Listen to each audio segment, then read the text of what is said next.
company that runs Silicon Beach meetups around the country. I'd like to start, first of all, by acknowledging the traditional owners of the land on which we stand, the Wurundjeri people of the Kulin Nation, and thank everyone here, partners and sponsors of this event as well for making this happen.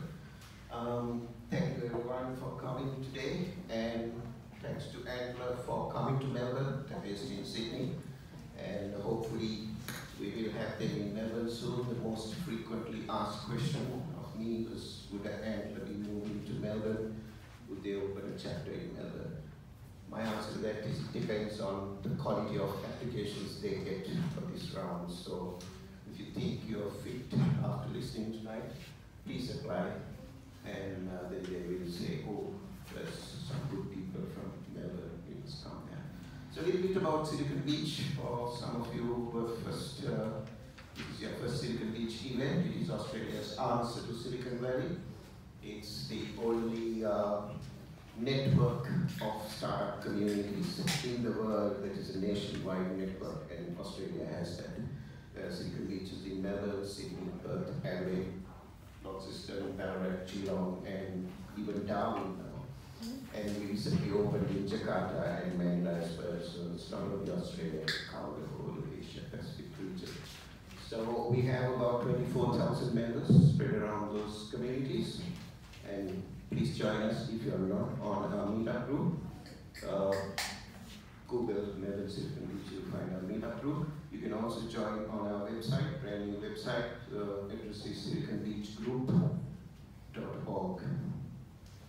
Without further ado, I'll hand over to Toby to say a few words about this space. Creative Cubes kindly given us this space. So a little bit a word from Toby, and then straight to Anthony from Antler to take away. We are live streaming this and also videoing it, so for people watching from all over, you can apply as well. It doesn't matter where you are in Australia or even globally, is it? You take that. Or even globally. Yeah. Thank you. Thank you. Hi guys, welcome to Creative Cues. My name is Toby. I'm one of the co-founders here. I serve the company as the CEO. A little bit about Creative Cues. It started back in actually 2013 when I lived in Los Angeles. I registered some domain names and some social media handles with a vision of coming back to Australia after I had successfully exited a couple of my ventures in the US to provide people with something that wasn't there for me as an entrepreneur. Today we have two Cubes locations open, one in Hawthorn here and one in Richmond. We have South Melbourne on its way, Carlton, Collingwood. We're trying to do a couple of deals in Sydney. Once you remember one, remember it all. It's really homely. We're really honoured tonight to be able to host Antler, who is an extended part of our family through some mutual contacts. And you know, I hear great things, and I'm really excited for you guys to come to Melbourne. If he's not already been pushed to come to Melbourne, I'll give you another one. And I think you're in great hands. So thank you for taking the time to learn more about this. Thank you for coming to Creative Cubes. If you want to know more information, you can always reach us on our website. If you want to know the URL, just look at the sign. And am I handing over to Ed now? Yes. Yes? All right. Cool. Thanks, mate. Cheers. First of all, thanks very much to Thulu Silicon Beach and Toby and the Creative Cubes gang for hosting tonight. Before I get started, I just want to do a quick poll in the room. So, first of all, who in the room is already a startup founder, has founded their own business? Cool. Who hasn't founded their own business yet but wants to be a startup founder? Cool. Who just came for the pizza? Right, okay, cool. You're near the pizza, so that's good. You've got good positioning there. And then the final question I want to ask is, who has any kind of prior knowledge or understanding of what incubators and accelerators are? Okay, excellent. I want you guys to disregard everything that you know about incubators accelerators for the purposes of today. So what Antler is doing globally is we're essentially scouring the world for the best global talent that there is. We bring them all together to help them form really formidable co-founding teams. We help them validate their ideas, and then we invest in them, back them early, and help them scale locally and globally. And the reason that we see a huge opportunity in doing this is that actually the barriers to entry for building a business from a technology point of view are pretty low. Tech's pretty cheap, pretty easily available. You can put something together and get it out there. But what we find are the real barriers to building amazing businesses are actually more the personal barriers or the entrepreneurial barriers. And what they typically look like are, I find it very difficult to find an exceptional co-founder or co-founding team. I find it very hard to validate my idea. I think it's a good idea. I think I've got some good proof that this is worth building, but I'm very fearful that I'm going to spend the next 5 years of my life working on something that I should never have started in the first place. Raising capital is very challenging, especially for an early stage business where you've got to convince someone to give you some money to get started based on an idea. And then also we're in a society where there's a lot of pretty amazing people who have the ability to be high impact entrepreneurs, but they're working in low income industries, maybe hospitality, education, healthcare if they're a nurse, etc., living paycheck to paycheck and can't afford to take the risk to go and prove themselves as an entrepreneur. And as a result, we end up with a society of some pretty amazing people that end up in unfulfilling, unproductive, low impact roles. And what Antler is out here to do is to remove all of those barriers, to find those amazing people, bring them all together, and help them succeed in building a phenomenal business. So I talked about these barriers here, and I'm interested to know within the room, for those of you that are thinking about building a business, or for those of you that are already, or for those of you that maybe hadn't considered it before, from what I've been talking about, I wonder how many of these barriers are a barrier for you in terms of struggling to find a really phenomenal co-founder, struggling to validate your idea, no access to capital, and it being too difficult on a personal level. So if all four relate to you, show of hands. 3? If 3 of these relate to you, 2 of them relate to you, 1 of them relate to you. Is there anyone here who this doesn't relate to? Probably the pizza people who are just for the pizzas. Cool. And then not only do we have the personal barriers to entry, but then you guys will all know that it's well reported that the failure rate of startups is pretty high, whether it be 80%, 90%, 98%, whatever it is.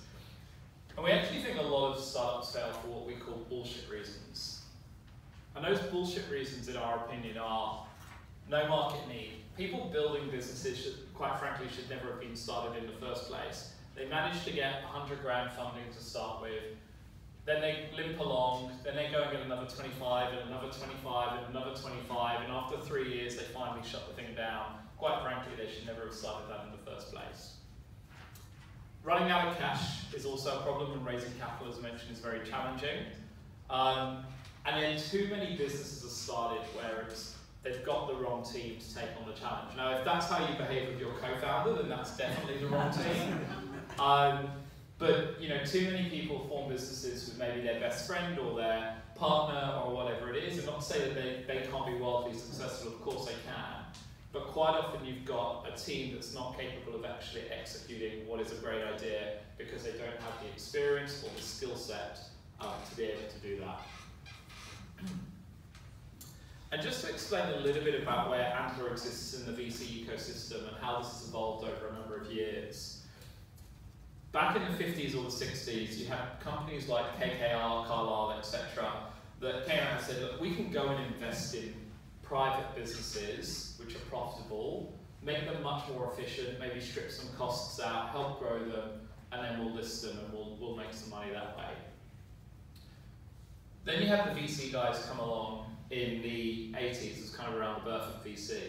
And what those guys said is, look, we can go and invest in businesses pre-profitability. But we can go in earlier, we can go in on lower valuations, and we can have a huge impact in terms of creating some great outcomes. And you guys will be familiar with the likes of Blackbirds, Airtree, Rampersand here in Melbourne, number of pretty significant VC funds here in Australia. Then in 2000, we saw the birth of the accelerator, Y Combinator, StartMate here in Australia. In fact, I think there's something like 14,000 accelerators in the world, so I'm not going to name them all. But what those guys essentially said that they could do is we can go early revenue or even pre-revenue, invest early and help these businesses succeed. And what Antler is saying is we actually think we can go even earlier. We're going to go pre-company. We're going to start with the foundations, the amazing, the building blocks of amazing businesses, which is amazing people. Now that's kind of a bit of a clue as to why we're doing it. We're not there just because we're like, oh, we can go earlier, this is cool. It's super high risk going earlier, but we'll have fun. It's that actually, if we can find the most amazing people, and we can work with them to build really substantial, highly validated businesses, then we're actually going to have a huge impact in terms of de-risking their path and improving the sophistication of the technology ecosystem. Another thing worth mentioning is over the last 2-3 years, globally, and this is represented absolutely in Australia, the VC funds have been able to raise more and more capital than they've ever had before. And 3 years ago, some of the top VC funds in Australia were running funds of $50 to $75 million. Now they're running funds of $250 to $400 million. That's amazing. There's a lot of money to deploy in amazing entrepreneurs. The challenge that they're seeing is that they're actually not able to deploy it at the same speed that they were able to raise it. And to fix that, they've now started investing much earlier, right at the early stage, at the seed stage, backing some pretty amazing teams to get those pro rata rights or that optionality to invest in the future. This is fantastic because there's actually now more professional, institutional VC money going into businesses at the very early stage. And it's probably never been easier to raise VC money as a brand new business if you're a fantastic team. Don't confuse that statement with it's easy to do, it's just easier than it's ever been before. And so Antler launched in March this year. We had a launch event, we did one in Sydney, we did one in Melbourne. So we're recruiting these amazing people to come into Antler to come and build businesses. And over 7 weeks, we had over 1,000 applications. We did 800 hours of interviewing.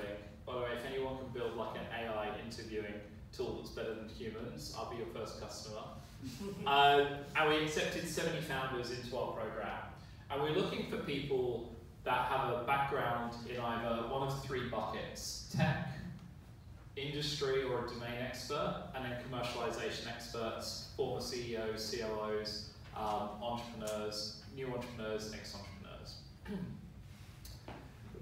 And those 70 people started with us. Now what's really interesting about the type of people that come into Antler is this is generally not kids coming straight out of uni. These are people that have got deep experience in their professional career. They've generally achieved a lot, not both in their career but in life as well. They've also been through lots of challenges, and they're pretty motivated people to come in and decide now is the right time to come and build a business. An example is some of the people that came into our first cohort or in our first cohort now. Cortina was a partner at BCG, Boston Consulting Group, also has a PhD in neuroscience. Lars is a serial entrepreneur, built 3 businesses that he's exited. The last one to Alipay, where he became the chief product officer in Indonesia. And Sky, who spent 6 years working in the insurance industry. And all of these people decided, right, now isn't the time for me to go and build a business, or build my next business in Lars's case. And they came in and joined Antler and started with us at the beginning of June. And this is what our program looks like. So I haven't actually told you necessarily what kind of sits behind Antler, but what also really differentiates us from incubators and accelerators is that we're actually a VC fund. We've got $40 million that we're going to be deploying over the next 4 years, investing in over 150 new technology businesses here in Australia that are created for our program. We all good? Cool. And so how it works is we're constantly recruiting for really phenomenal talent. We're looking for people, we're focused on people rather than ideas at this stage, and we're focused on people that we can determine have got the drive, the commitment, the determination, the...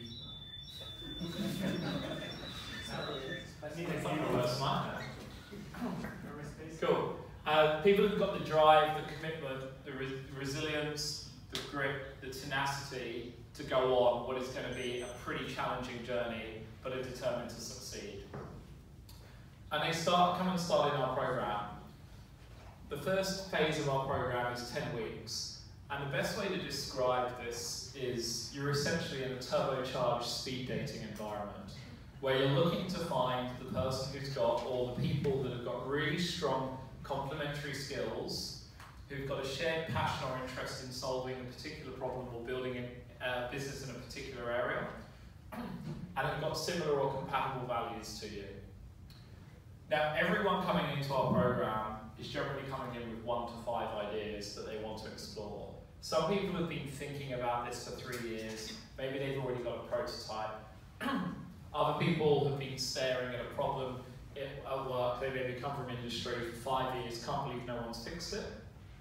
And other people have maybe just been thinking about things for a few weeks because things have been so busy and they got into the Antler program and they're like, oh, better go with an idea. And what we say to everyone coming in is, go and explore your idea in Antler. But when you see something better worth working on, be prepared to drop your idea and jump onto that.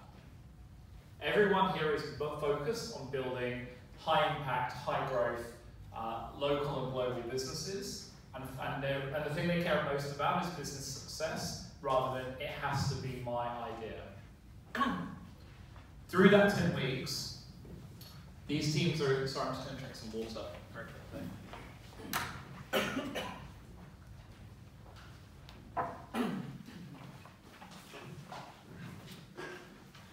Through that 10 weeks, we've got some pretty formidable teams that end up forming. And they come and pitch to our investment committee. And our investment committee consisted of the local partners, some of our global partners, and 9 of the Australian VCs. So we're getting the backing and involvement of all of the VCs super early in terms of validating what it is that you guys are going to spend the rest of the next 5-10 years building.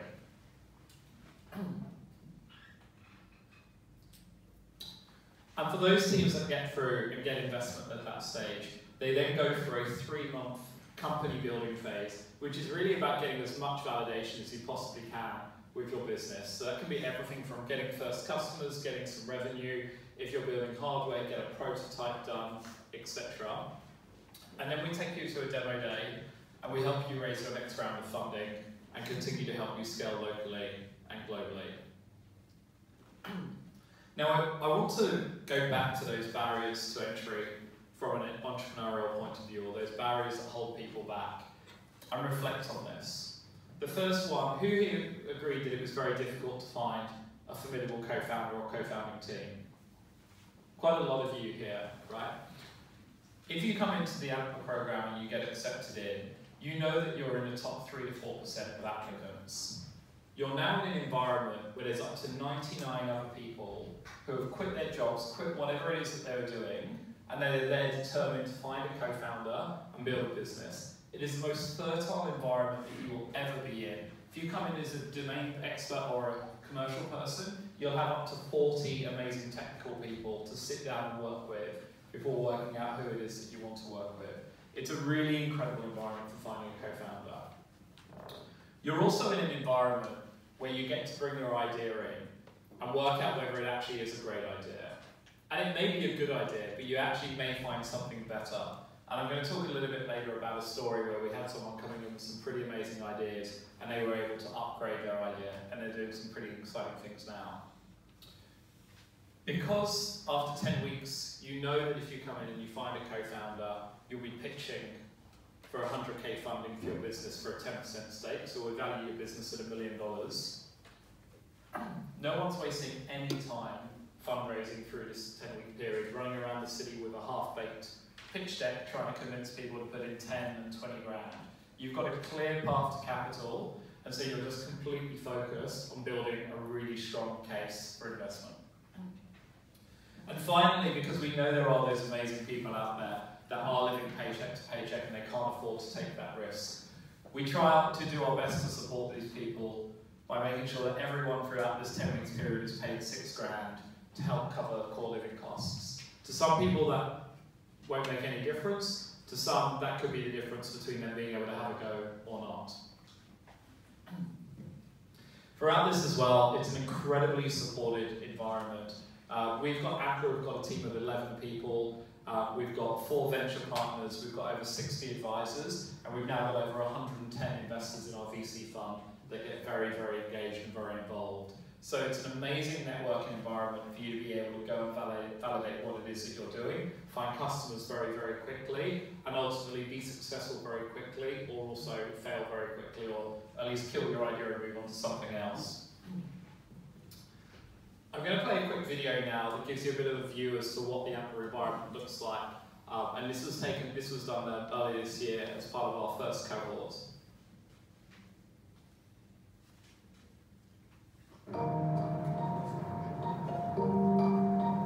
We believe that the real building blocks of an amazing business are amazing people. And what Antler is doing is identifying amazing people to come into the program, form really strong, superior co-founding teams, and we back these people early to build amazing businesses.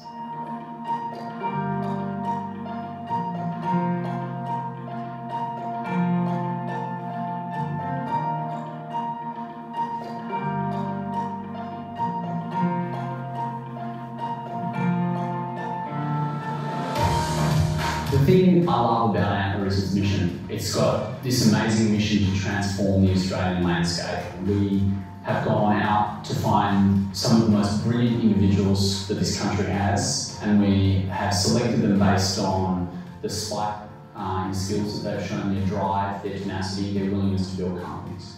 And over the next 6 months, we're going to work with these individuals to build founding teams of companies that will go on to change our industry and our landscape.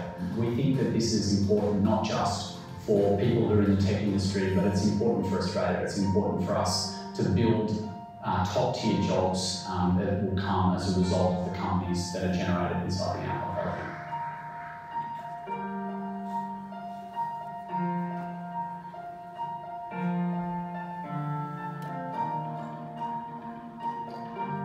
I believe in the Antler program you can't lose. So whilst the intent is to grow the next generation of tech companies, the reality is you're going to get 70 amazing connections in the cohort that I'm in. You're going to be surrounded by experts who actually know how to grow and scale businesses or create and scale businesses. And if you're fortunate enough at the end, you might actually be able to get the investment to fund your business. So for me, you can't lose in this program whether you get the investment or not.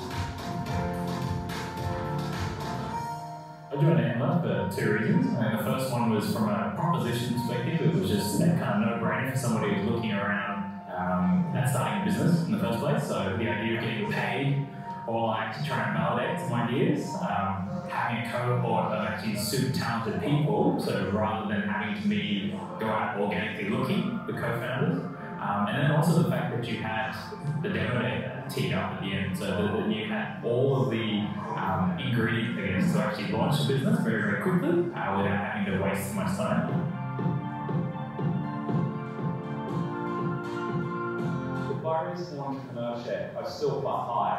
They look like you can't find the right co-founder or find it very hard to find an exceptional co-founder. Validating a business idea is really quite challenging. Raising money is really difficult. And also for some people, they're living paycheck to paycheck and they can't afford to take that risk in becoming a high-impact entrepreneur. And what Antler is able to do is remove all of those barriers to becoming a high-impact entrepreneur and provides a way for people to come and deliver on that. I hope to leave Antler with a business and a really successful one. I hope to leave with a lot of lessons, but importantly, the ability to push forward a wonderful idea and make it into something that really helps and solves problems and then changes people's lives. The first thing that actually got me here was the network. The potential co-founder and I are working on a business idea, and there was one problem that we just didn't know how to fix. before Anthony came along and said, oh, well, I've got a client to introduce you to, that problem was solved almost immediately. So I think that's just a little example of how far that network can get you.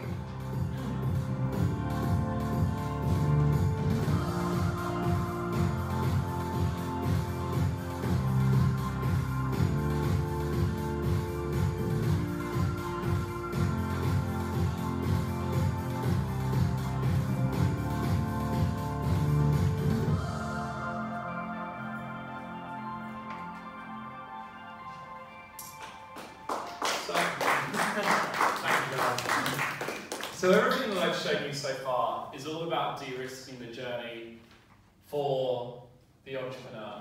And hopefully you can all agree this is a super supportive environment that really tries to set you up for success. And then I love showing this next slide because this is the one that even now when I show it still blows my mind. We're not just doing this in Sydney. We're currently doing this in Singapore, Stockholm, London, Oslo, Amsterdam, New York and Nairobi. And by the end of next year we'll be doing this also in Jakarta, Tel Aviv, Berlin, Sao Paulo, China, India, and a couple more locations that haven't been decided yet. The benefit to anyone coming into Antler is you now not just have access to the cohort that you're in and the environment that you're in wherever you're situated, but you have access to our global platform, our global partners around the world, the teams around the world, their advisors, their investors. This is a platform where we want the most ambitious people who don't just want to build small local niche businesses, but realise that Australia is actually a pretty small country with a pretty small population. It's often a good place to launch a business or kind of get the early validation, but we really want to help you guys build significant businesses that can scale around the world. So far, as I mentioned, we're in 8 locations. We've created over 110 businesses. We've had over 800 people go through our programs. We're now at a run rate of having 1,600 people go through a year. We're having a run rate as well of over 50,000 applications coming into the Antler program at the moment, and that's growing. And we have a large number of global advisors, locally and globally, to help support you. And so from the first cohort, we had 70 people come in, and they formed 31 teams. And we chose to invest in 13 of those teams. We've got companies that are in the HR tech space, the fintech space, insurtech. We've got a deep tech computer vision business, and I'm going to talk about shortly. We've got a cybersecurity business, 3 businesses in the medtech space, one doing telemedicine for pets, or pet tech. We have a company that's building environmental monitoring sensors and systems, hardware, software solution in the construction space. We've got a company that's helping people more effectively recycle. We are industry agnostic, and we really just want to back amazing people who want to build amazing things.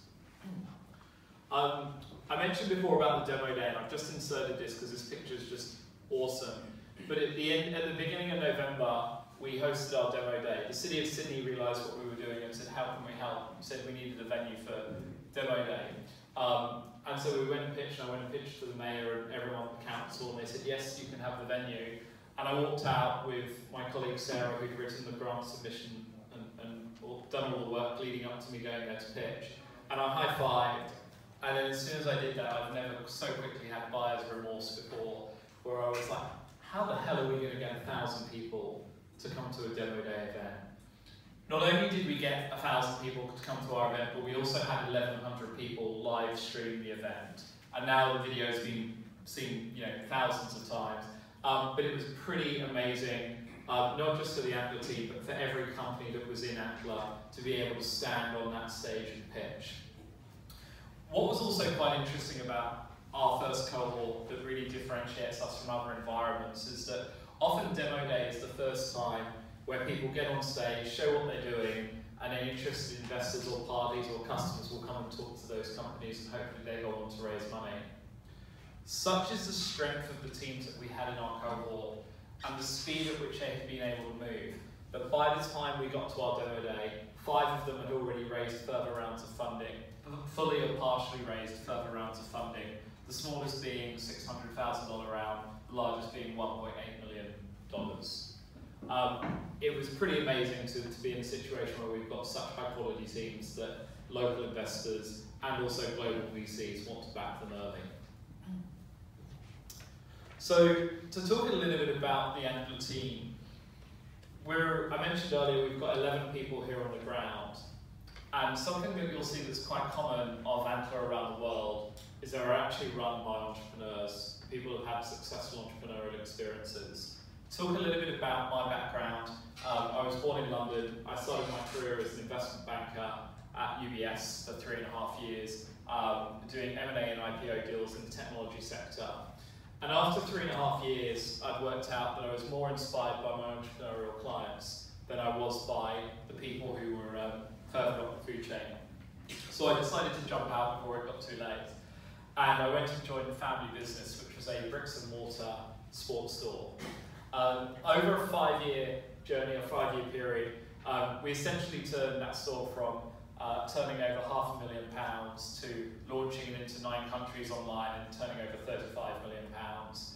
And then we exited to JD Sports, who are a big UK retailer.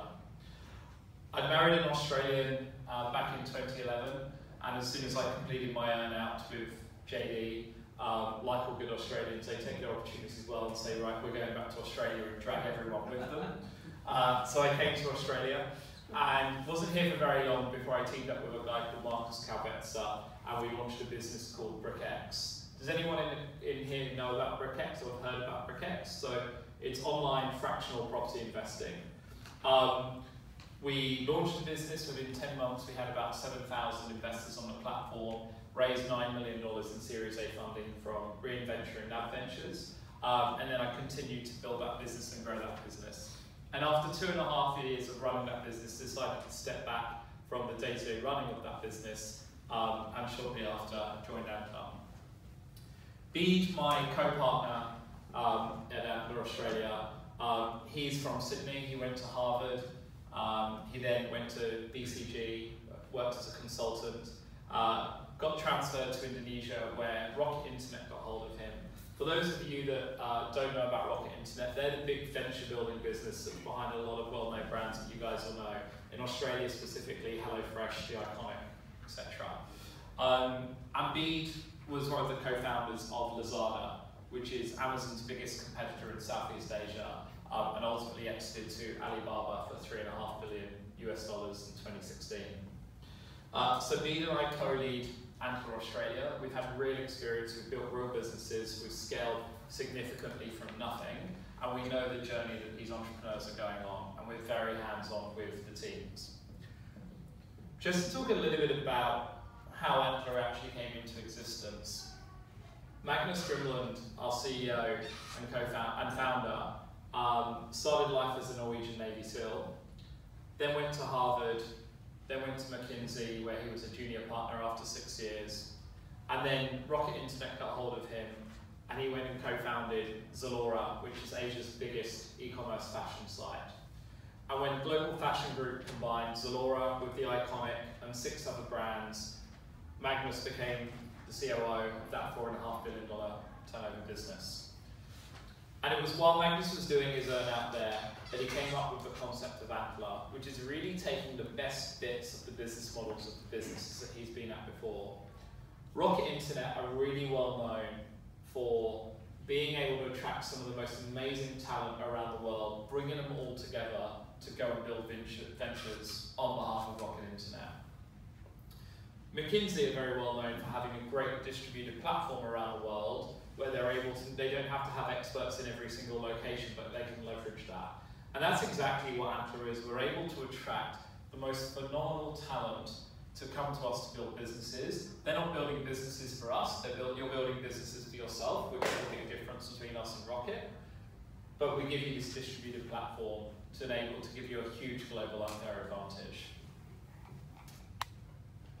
And then within our team, the expertise just gets deeper and deeper. Harini, who leads our tech, she was the VP of engineering, data engineering at BlackRock for the last 9 years in New York and Sydney. Heath, who leads our program, spent the last 4 years at Bain. Adele, who does our recruitment of finding the founders and managing that recruitment process, was the lead recruiter at BCG Digital Ventures for a number of years before joining us. Sarah, who manages our marketing and comms, was General Manager of Business Insider at the age of 24. We've got a real dream team, guys, here of people on the ground that are not just helping to run the Antler business, but getting very involved with the cohort, passing on their experience, their networks, to help really set you up for success.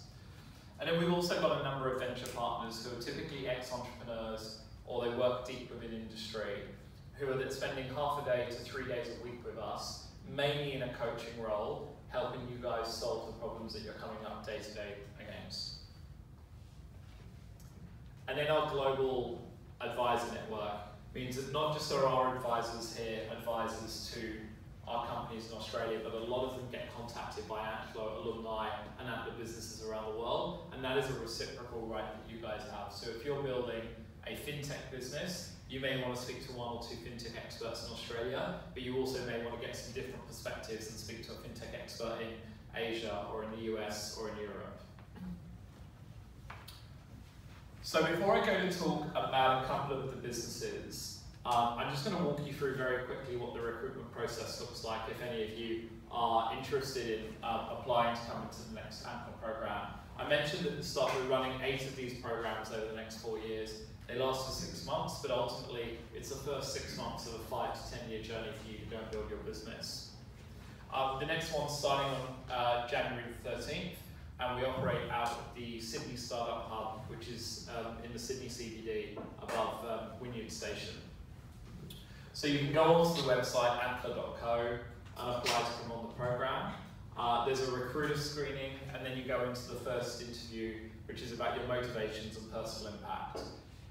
If you get through that, you go into your second interview, which is about problem solving and your spike. When we say spike, it's what are you really good at? What's your superpower, and why are you so good at that? And if you get through that, then you go into the third interview, which is entrepreneurship and integrity. And that's really about us determining, do we think that you've got the determination, the guts, the resilience, the tenacity to go and build a business? And if you get through that, then you get offered, and then you're in the program.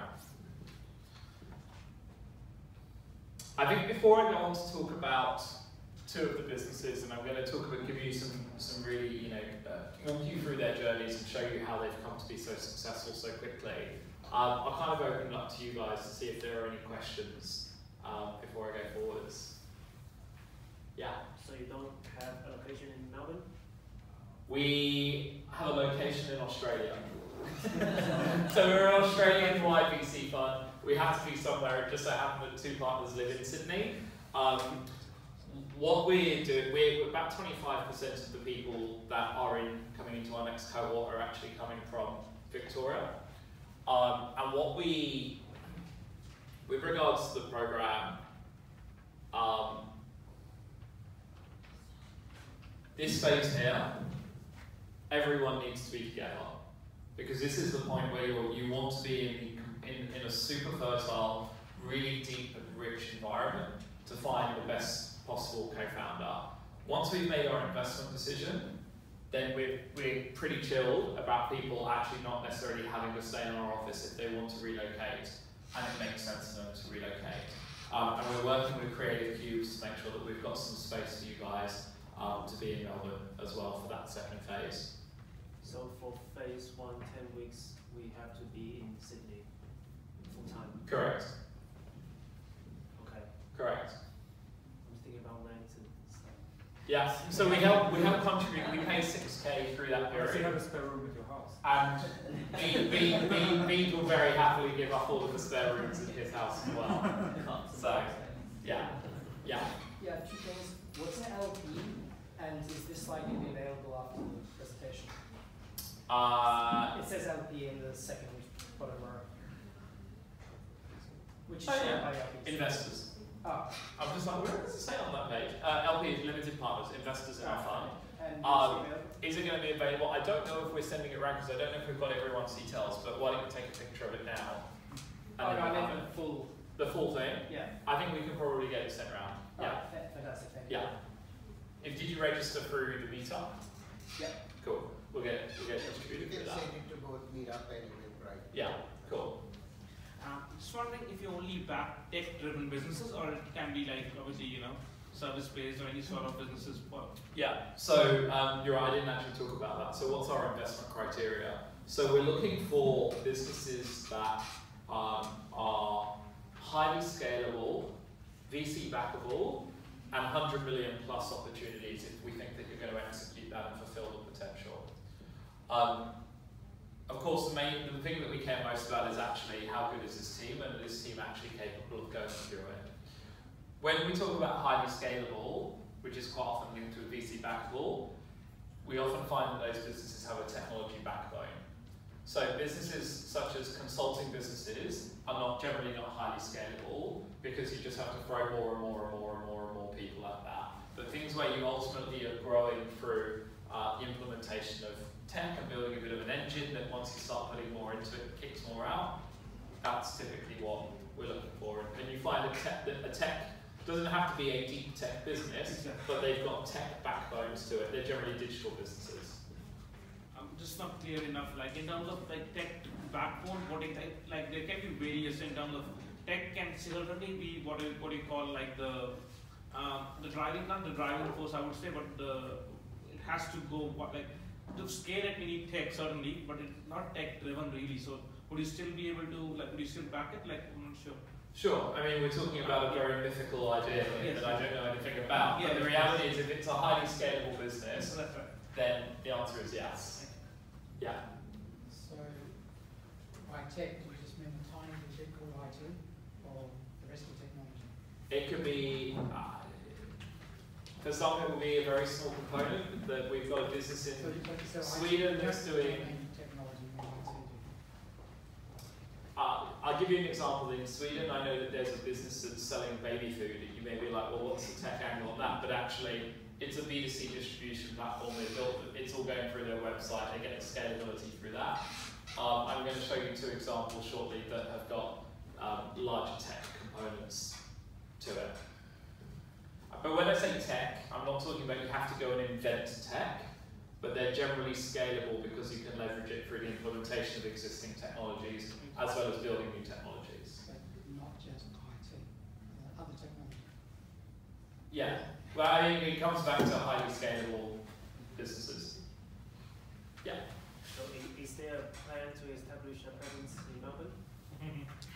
So for now, we're going to stick with the plan, which is to bring everyone together, because actually it's to everyone's benefit that if you get into the Antler program, you know that you're in the top 2-3% of people that have applied, whereas if you expand it too much, then in theory the quality of candidates may go down. So for now, it's to everyone's benefit that we're bringing everyone together. And it has to be in one location, unfortunately. Yeah? Of the people that didn't form one of the 13 companies, what are they doing now? So, some of them went on to become first employees of the businesses that got funded. Some of them went on to carry on building their businesses, because the reason that we didn't invest may not be because we didn't think it was a great idea.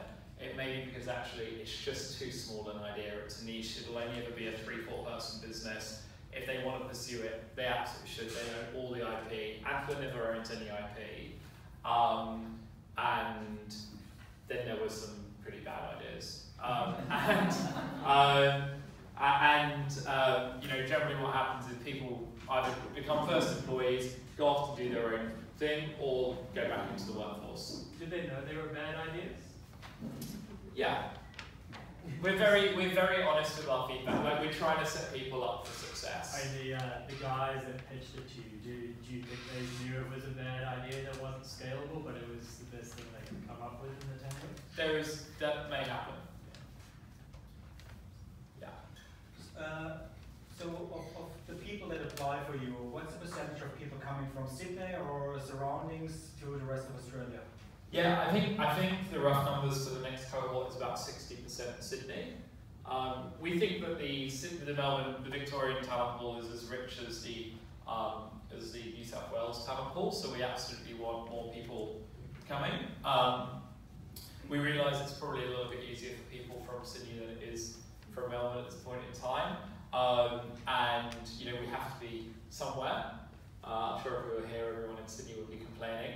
And I think for me, it's a real test of, if you've got if you're going to go and do this, and you're going to go and build a business, and you're going to quit your job, and you're determined to be successful, then the fact that someone's willing to commute to Sydney for the first 10 weeks is a really good sign that that person's completely motivated and got great determination to do it. And if you are successful and you do get funded, then I can tell you commuting to Sydney will be the easiest part of running a business. So not being from Sydney when applying is actually a benefit, because Sydney guys don't have to travel that far, so they are out already. Exactly. We can tell you guys have got much more tenacity than the Sydney people. Yeah. So the 2020 cohort dates are solidly closed. Where is it? So we're still recruiting.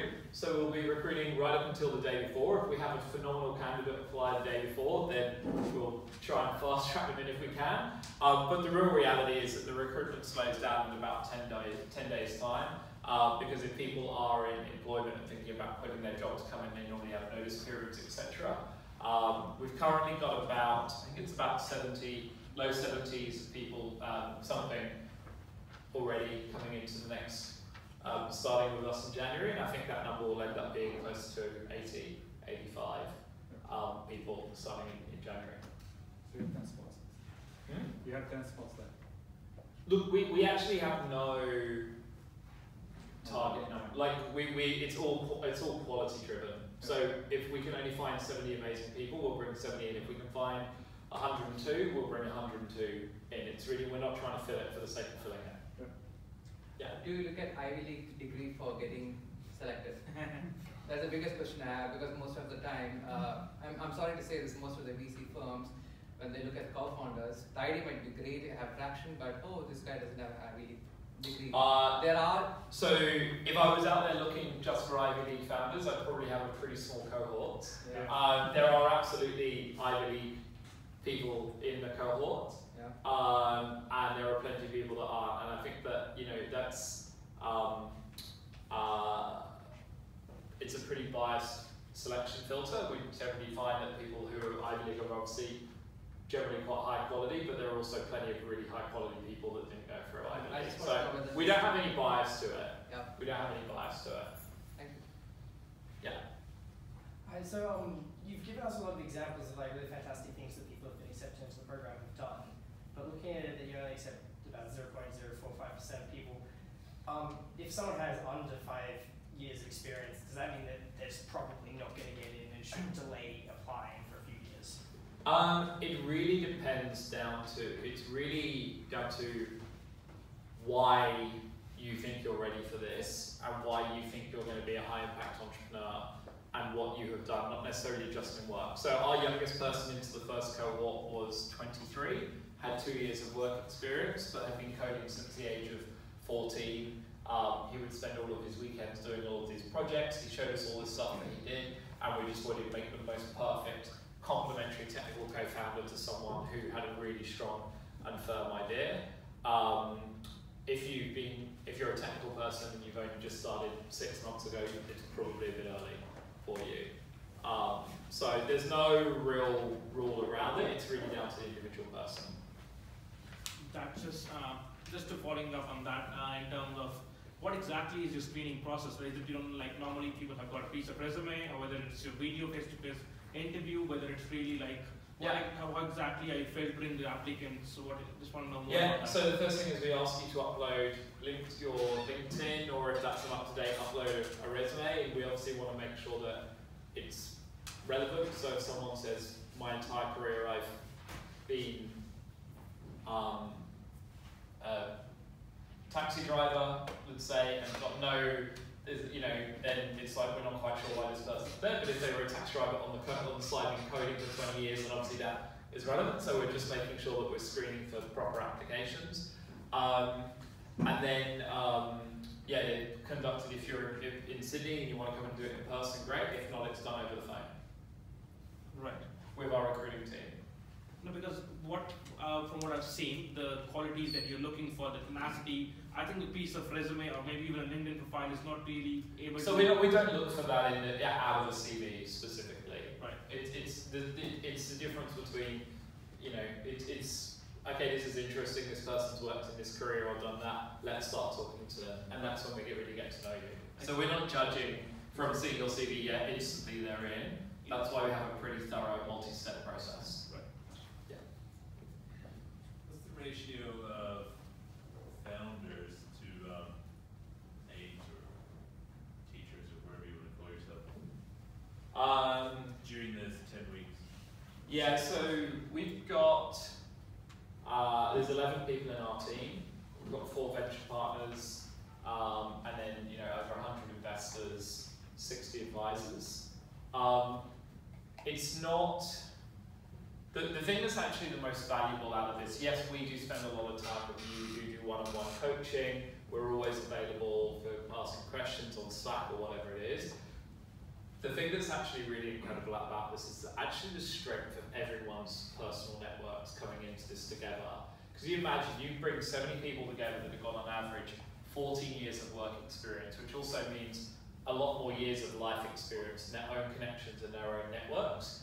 It's an incredible environment which adds a lot of value. So one example I can just remember from early on in the program is we've got a company that's building a customer loyalty reward program where rather than giving you cash back or points, they're actually giving you shares in the business that you shop with.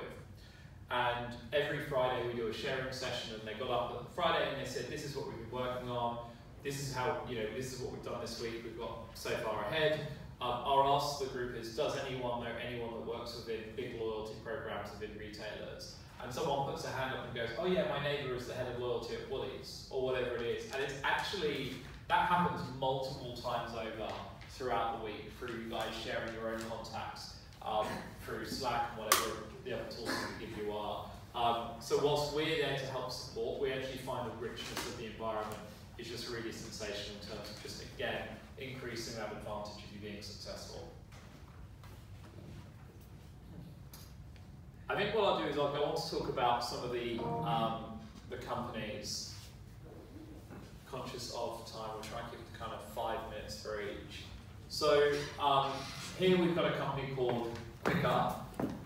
You've got Nathan, who is a professional surfer from Hawaii, moved to Australia, started in business development at Prosper, and then was the CEO of Valiant Finance, which is a $50 million plus PC-backed business here in Australia. Nick was the lead engineer at Spaceship, which I'm sure many of you will know is a superannuation platform aimed at millennials, and previously was a campaign monitor. And these guys found each other in the program and bonded over their love of fintech. And what they're solving here is a problem that Nathan could see from Prosper, which is a large number of small businesses and sole traders were taking out lots of short-term loans, not because they were bad at managing their money, but they were not getting paid on time, which meant that they had to keep taking out these loans. So they wanted to find a solution that could help small businesses and sole traders get paid quicker. And so they built a platform that has free invoicing software, invoice factoring solutions, and pay now, pay later functionality, all in one easy-to-use platform that's integrated with 0 Mile and QuickBooks. And this team formed, I think, in week 3. 5 weeks later, they came to the IC. We actually ran it 8 weeks in the first phase of the first program. We made it slightly longer, but 5 weeks later, they came to their IC. They'd incorporated the business. They'd built the whole platform in an MVP, as an MVP, and they had customers and they were already earning revenue. So it was pretty obvious that this is a team that's got a lot of drive, tenacity, very quickly able to build, validate, etc. And we invested 100K. 2 weeks later, they came up to me and they said, hey look, we're going to run out of this 100K pretty quickly because part of their business is doing short-term loans, and they put 50 grand aside for that, and 50 grand of the 100K was for kind of running the business. And once they started turning the marketing on a little bit, they just found there was so much demand for their product, they actually had to turn it off. So we don't really want to wait 3 months to go to demo day to start raising, we need to start thinking about it now, and we agreed. So we started introducing them to a number of investors that we knew liked investing in this space around Australia and actually internationally. Within a couple of weeks, these guys had raised another $585,000 on a safe note, on a significantly higher valuation.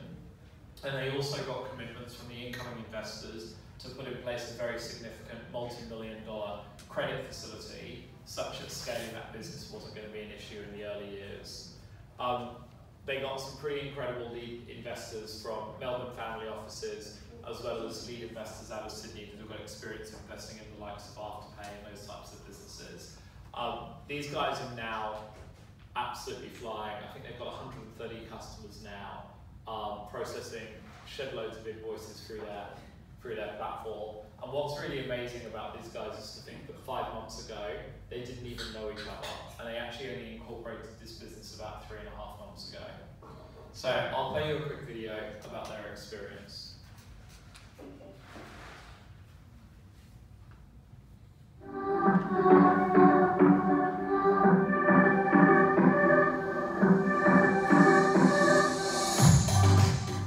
Yeah, so I spent the first 10 years of my career as a professional surfer, traveling around the world, visiting amazing countries. Then I joined the financial services world in sales operations.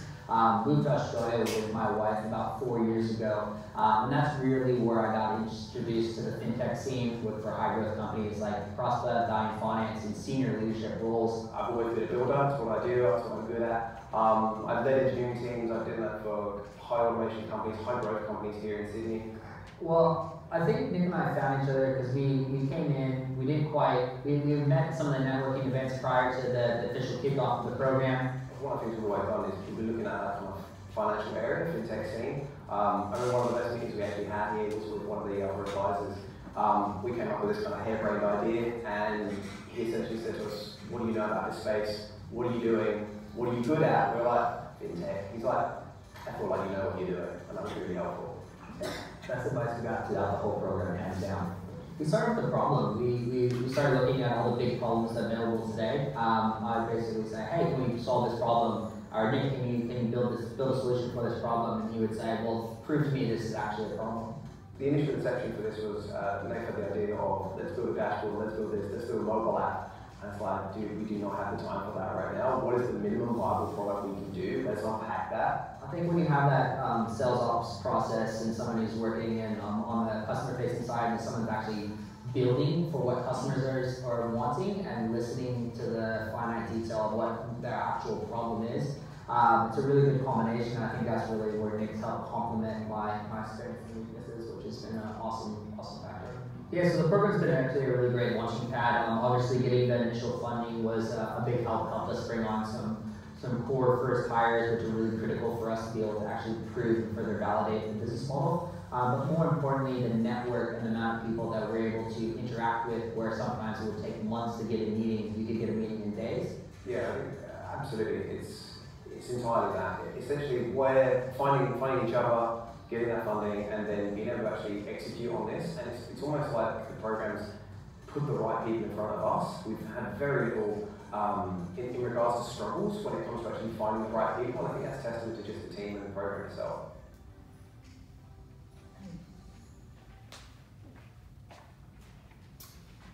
And now I'm going to talk to you about a company called Zalian. So I mentioned to you earlier about Lars, triple X entrepreneur, sold his last business to Alipay. When Lars applied to come into the program, and I had the pleasure of doing his final partner interview, last round interview, I said, Lars, do you have any ideas? And he had a book. He came to a book of maybe 20 ideas. And after kind of going through 3 or 4 ideas, I was like, hey, Lars, you're in the program. This is great. Come in and explore those ideas. Lars met Shivi in the program. Shivi is studied as a grad neuroscience and computer science. Then went to work on Australia's first bionic eye. And after 4 years of working there, Shivi was the lead author of a paper that was able to explain in biological terms how it is that our brains and our eyes can focus on what we're looking at and ignore the rest. So I'm going to ask you guys to now partake in a practical thing. Can you all put your thumb out in front of you like that, please? And everyone stare at your thumb, okay? And you'll notice how your thumb's fully in focus and everything else around it is compressed. Did anyone not notice that? It's good, because I was about to hospitalise you. Or call an ambulance. Hospitalise you sounds a bit aggressive. Shivi then went to study a PhD with the sole purpose of trying to translate that biological finding into the field of computer science. Now, Shivi's been obsessed with vision for a very long time, and specifically looking at the world of computer vision and artificial intelligence, which kind of came to prominence in about 2012. It's the same technology now as it was back then, which is just pure computational brute force of looking at every pixel in every image or in every video for what it is that you care about and kicking out a result. And Shivi said there has to be a better way. So Shivi was able to develop essentially a super lightweight algorithm that could be very easily trained, but installed at the edge, so in edge devices, cameras, mobile phones, whatever it is, such that it can look for what it is that you're looking for, be trained to look for what it is that you're looking for, and ignore the rest. So when you're actually sending, think about the world of computer vision, and the fact that we've got lots of portable devices, autonomous vehicles, Amazon Go, whatever it is, the world going future is going to be driven by this new IoT app economy driven by vision.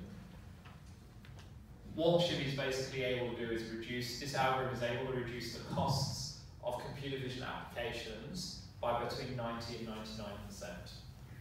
That's a difference between something having a business case or not having a business case. A really good example of this is the drones that they fly over the beaches looking for shark spotting drones that lifesavers fly. I believe it costs about $40 for a 30-minute flight in terms of sending all of this data to the cloud and then processing all of that to then go, hey, this is something you need to look at. These guys implemented this algorithm on the camera for these guys, went out and did it, and it generated something like a 97% saving on that number. The applications of this kind of technology is pretty amazing in terms of drones, facial recognition, autonomous vehicles, etc. Lars came into the program, met Shivi, threw his idea book out the window, and said, this is the coolest thing I've ever seen in my career. Shivi can't believe that he's met a guy that's had built three businesses before, got the kind of experience that Lars has got, and these guys are now absolutely flying. We invested in them. Again, like Quicker, they said, look, we're ready to start raising now. We worked with them to form a fundraising strategy, which involved incorporating them in the US, because we believe that their significant rounds of funding in the future are more likely to come from the US than rather from where they are now in Australia. We then introduced them to a number of investors in Australia, the US, and in Singapore, and within a short number of weeks, these guys have gone out to raise a pretty modest amount, got more than triple oversubscribed, ended up taking more money, and they're now flying. I think they've got a team of 8 people now, and they're out to the US next week to now go and meet some US VCs. This is incredibly exciting, this business. Their computer vision, or their AI algorithm is 76 times quicker than the world's leading documented algorithm out there at this moment in time. And I'll just finish with a quick video of Shivi's experience.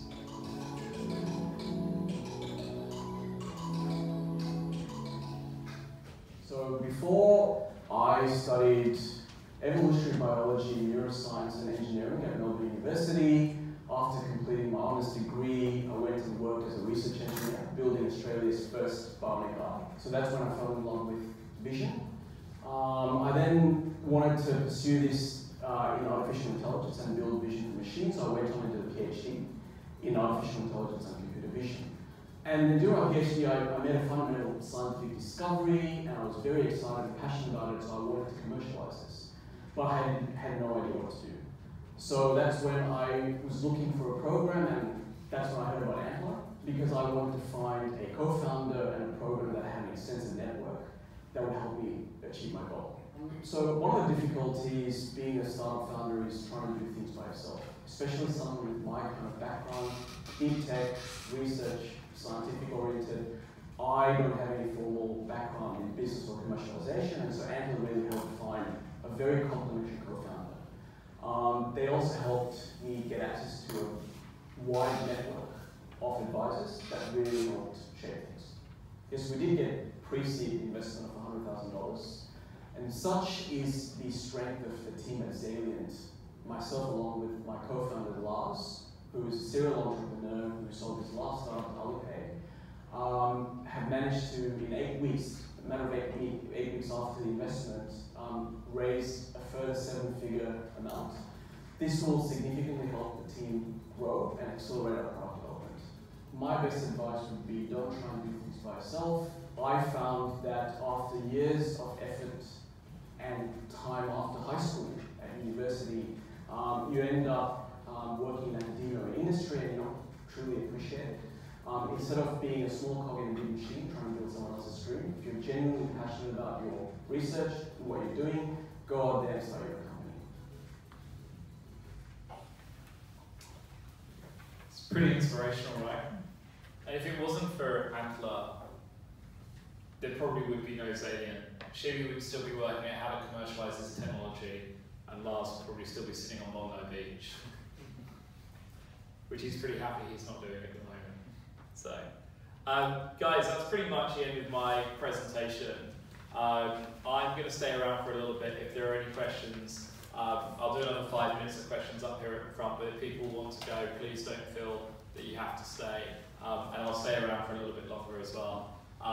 But if we've really inspired you and you feel that this program could be right for you, you're at the right stage in life where you actually go, right, now's the time I want to go build a business, please apply. If it's not right now, then we're running this every 6 months for the next 3.5 years at a minimum. So hopefully there'll be a right time. If you're not going to apply, I bet you all know a minimum of 2 or 3 people that should know about Antler. And if I've got one key takeaway for you tonight, one thing to ask of you is please go and tell those truly exceptional people that you know that are capable of building a business, or people who've built businesses before and ready to go again. Please go and tell them about Antler and tell them to come and look us up and consider applying. So, thank you.